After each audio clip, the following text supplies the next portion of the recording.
A very good afternoon. You're watching News 9 with me, Akshita. And first up, we've got some big news coming in. A row has emerged over the shifting of Swami Vimalananda's tomb in Kollur. The Muzrai department has filed a report to the commissioner in connection with the case. However, the Muzrai department has failed to provide any clear opinion on shifting the Samadhi. Remember, Swami Vimalananda was buried within the periphery of goddess Mukambika temple, and this created quite a bit of uproar as several people called for the exhumation of his body so he could be buried elsewhere. Even as the ashram fights it out with the authorities of the Mukambika temple, the Muzrai department has been slammed for failing to provide any sort of clarity on the matter. They have filed a report with the commissioner that doesn't give a solution to the impending issue, but instead the Muzrai department seems to be maintaining a clear distance from the controversy, refusing to provide a solution at hand. We understand that this particular temple, the Mukambika temple in Kolluru, is in fact part of the Muzrai department. They are expected to ensure its smooth functioning, but it has been shut ever since Swami Vimalananda has been buried in that particular periphery. They have of course been calling for his exhumation so he could be buried elsewhere. My colleague Arun joins us over the phone lines with more details. Arun, if you could take us through exactly what the Muzrai department is saying about this controversy. That's right, Akshita. A two-member team comprising of two functionaries of the Muzrai department, that is Vijay Kumar and Shiv Kumar, has submitted a report to the Muzrai department saying that actually a larger committee should be formed because this particular issue, which relates to exhuming the body of the late Swamiji and also shifting it over to another place, has both religious and legal connotations.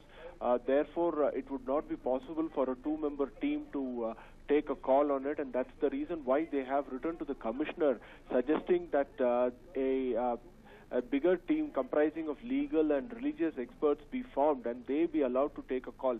Just to run you through what really has happened, this particular Swamiji in question actually arrived in Kollur way back in 1966, and we are given to believe that he established the Nityananda ashram, and it was his desire to be actually buried within the temple limits.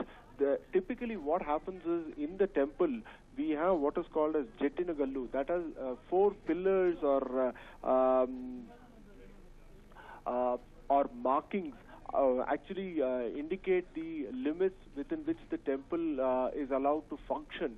And it is not considered to be holy. It is considered to be not in keeping with the religious beliefs that actually some kind of activity like this, that is burial of a body, takes place. In this particular case, the ashram has taken the viewpoint, that is the Nityananda ashram Pontiff Jayananda has taken the point that actually the person in question happens to be a religious person. He happens to be a sannyasi. He's given up worldly life, and he's a religious person, and therefore it is very well within their rights to actually have the burial done within the temple limits. Now, this has gone down not too well with the devotees and the officials of the temple, who believe that the presence of a body, even though the mortal remains are there, as per Hindu scriptures, the body or the soul migrates, and at this point of time there is a belief that the Preta Swarupa of the Swamiji, that is the bodiless form of the Swamiji, is kind of hindering the performance of pujas and other religious activities connected with the temple, and that is a very unhealthy development, and that's the reason why the temple authorities are insistent that actually the body should be exhumed and moved out of the temple limits, Akshita. Right, Arjun, thank you so much for joining us with all those details. So there you have it. It's an emerging controversy that's been going on for quite some time now, and even as the Muzrai department is expected to step in, they've tried to steer clear of the controversy. They filed a report, but with absolutely no solution provided by the Muzrai department. We will have to wait and watch to see if the authorities in the Mukambika temple, in the Kolluru Mukambika temple, as well as the people in the ashram manage to solve the problem at hand. And well, this is of course the very famous Kolluru Mukambika temple. It is understood that they have a periphery around which they have very strict rules at hand.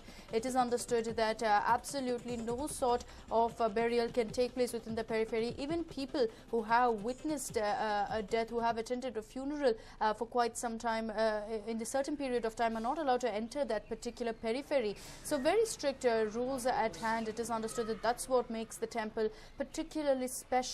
And considering that the ashram is very close by, soon after the death of Swami Vimalananda, he was buried right next to the ashram, which is within the periphery of the temple, and that is what has quoted controversy. The temple has shut down since, and they have been calling for the exhumation of the body so that Swami Vimalananda's body can be buried elsewhere.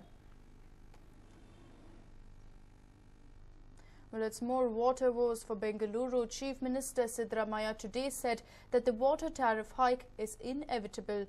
Chief Minister responded when Bharati Shetty asked if the government will increase the water tariffs based on BWSSB's proposal. He said that if the water tariff is not hiked, the BWSSB will drown in debts. Chief Minister said that there were inordinate delays in the implementation of drinking water projects in Bengaluru because of a lack of funds. The Chief Minister also said that the hike is inevitable as water tariff hasn't been revised since 2005 and account books are beginning to reflect this.